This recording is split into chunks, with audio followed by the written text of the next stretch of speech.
The episode begins in the wake of a devastating fire that consumes the crematorium at Lamb Funeral Home, a place already infamous for treating cremation like an assembly line process. But for David Sconce, the fire isn't a setback. It's a turning point. Instead of scaling back, he seizes the chance to expand his disturbing business model. The documentary paints a chilling portrait of his ambition as he sets up shop in a secluded area of the California desert, far from prying eyes and regulations. There, his practices become even more extreme. Former employees, their discomfort evident, recall scenes where up to 200 corpses were burned at once, limbs broken and bodies mutilated just to fit them all in. The visuals are grim. A ceramics kiln used like a mass cremation chamber, thick black smoke rising into the sky. One nearby resident, a Holocaust survivor, recognizes the horrific scent and alerts the authorities. As the episode continues, it dives into the growing scrutiny surrounding Sconce's operation. Reporters Ashley Dunn and David Geary recount how other funeral directors began raising concerns. His cut-rate prices and unusually high cremation numbers just didn't add up. Their curiosity triggered investigations that exposed a grotesque reality: gold teeth stolen from corpses, organs harvested and trafficked, and cremains swapped or mixed before being handed to families. Sconce, interviewed years later, comes across as unnervingly calm, offering detached justifications for his actions. "They're already gone," he shrugs. His words, chilling enough on their own, are contrasted with the emotional accounts of families who later discovered the ashes they received weren't from their loved ones.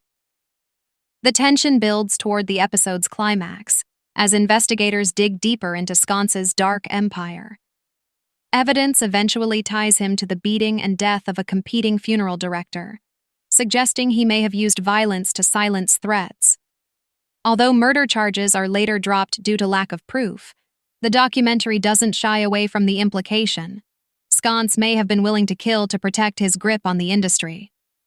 The episode ends with his arrest, a moment that should feel like justice but lands with a sense of unease, as his smug expression leaves viewers wondering if he ever truly believed he'd face consequences. Review. Episode 2 of The Mortician delivers a gripping blend of horror and investigative journalism, peeling back the layers of a scandal that redefined the limits of human cruelty in the name of profit. Under Joshua Roffe's careful direction, the story unfolds with stark, haunting visuals and a moody, noir-like atmosphere that evokes the shadowy world of 1980s Los Angeles. The slow pacing gives viewers time to absorb each horrifying detail, though some might find the repeated accounts of Sconce's abuses slightly overextended. What sets this series apart is its powerful use of first-hand testimony. Sconce's own interviews, disturbingly calm, often indifferent, serve as both confession and indictment. Juxtaposed with the raw grief of those he deceived, the result is a gut-wrenching emotional contrast. Critics like Joel Keller have praised the show's choice to let Sconce condemn himself through his own words, and this episode makes that approach especially potent. Still, some viewers may be left wanting a deeper examination of how a society that commodifies death allowed someone like Sconce to flourish for so long. The episode also scratches the surface of the systemic problems within the funeral industry, its lack of oversight, the moral blind spots, but never fully dives in. That choice slightly limits the scope of the story, keeping it centered on one man's monstrous deeds instead of exploring the larger picture. Yet despite that, the impact is undeniable. As Peter Martin of Screen Anarchy noted, The Mortician stirs something primal in viewers. Episode 2 leaves you unsettled, outraged, and compelled to keep watching, as Sconce's twisted legacy hurtles toward what feels like an overdue judgment.